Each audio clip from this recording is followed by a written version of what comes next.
Hi పిల్లలు, welcome to my channel. ఈరోజు మరొక మంచి నీతి కథతో మీ ముందుకు వచ్చేసాను. రెడీగా ఉన్నారా? ఓకే, కథలోకి వెళ్ళిపోదామా? ఈరోజు కథ ఏంటో తెలుసా? కోడి, పావురం. ఈ రెండు కూడా మంచి స్నేహితులు.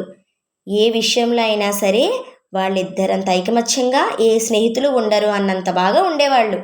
ఏ కష్టం వచ్చినా కూడా ఎప్పుడు ఒకళ్ళకొకళ్ళు తోడుగా నిలిచి ఉంటారు. ఒకరోజు ఏం జరిగిందో తెలుసా? ఒక వేటగాడు అటుగా వెళ్తున్నాడు. అప్పుడు కోడి కుక్రక్కో కుక్రక్కో అని అరుచుకుంటూ వెళ్తోంది. దీన్ని ఎలాగైనా పట్టుకోవాలి, ఈరోజు దీన్ని చంపి తినేయాలి అన్న ఆలోచనతో వేటగాడు వెంటపడి వేటాడి మరీ దాన్ని పట్టుకున్నాడు. పట్టుకుని తీసుకుని జాగ్రత్తగా సంచిలో వేసుకున్నాడు.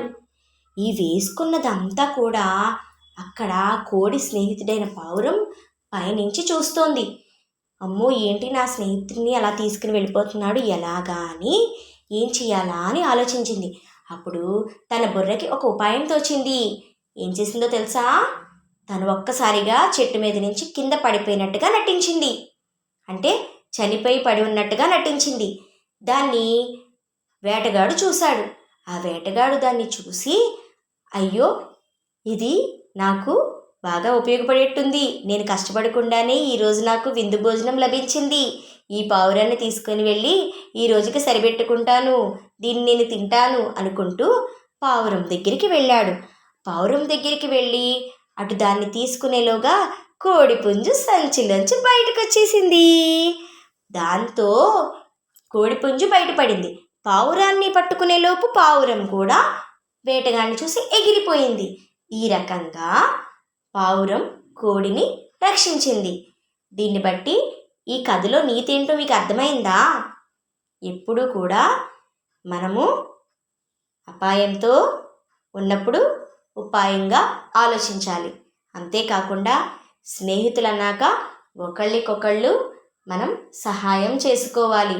అప్పుడే వాళ్ళు మంచి స్నేహితులు అవుతారు. వాడిలో ఉన్న చెడు లక్షణాలని తగ్గిస్తూ మీరు చక్కగా మంచి లక్షణాలని అలవర్చుకుంటూ ఎంతో చక్కగా గుడ్ బాయ్స్ గుడ్ గర్ల్స్లా ఉంటారని కోరుకుంటున్నాను. ఉంటారు కదూ? మీరు కూడా కోడి పావురం ఎంత మంచి స్నేహితుల్లా ఉన్నాయో అలాగే మీరు కూడా ఒక మంచి స్నేహితుల్లా ఉండి చదువుకునే విషయంలోనైనా, ఆడుకునే విషయంలోనైనా, తినే విషయంలోనైనా ఏదైనా సరే ఒకళ్ళకొకళ్ళు కోఆపరేట్ చేసుకుంటూ హ్యాపీగా ఉండాలి. ఉంటారు కదూ? నా మాట వింటారు కదూ? ఓకే, కథ నచ్చింది కదా నాన్న? ఇటువంటి మంచి కథల కోసం please like, share and subscribe our channel. Thank you.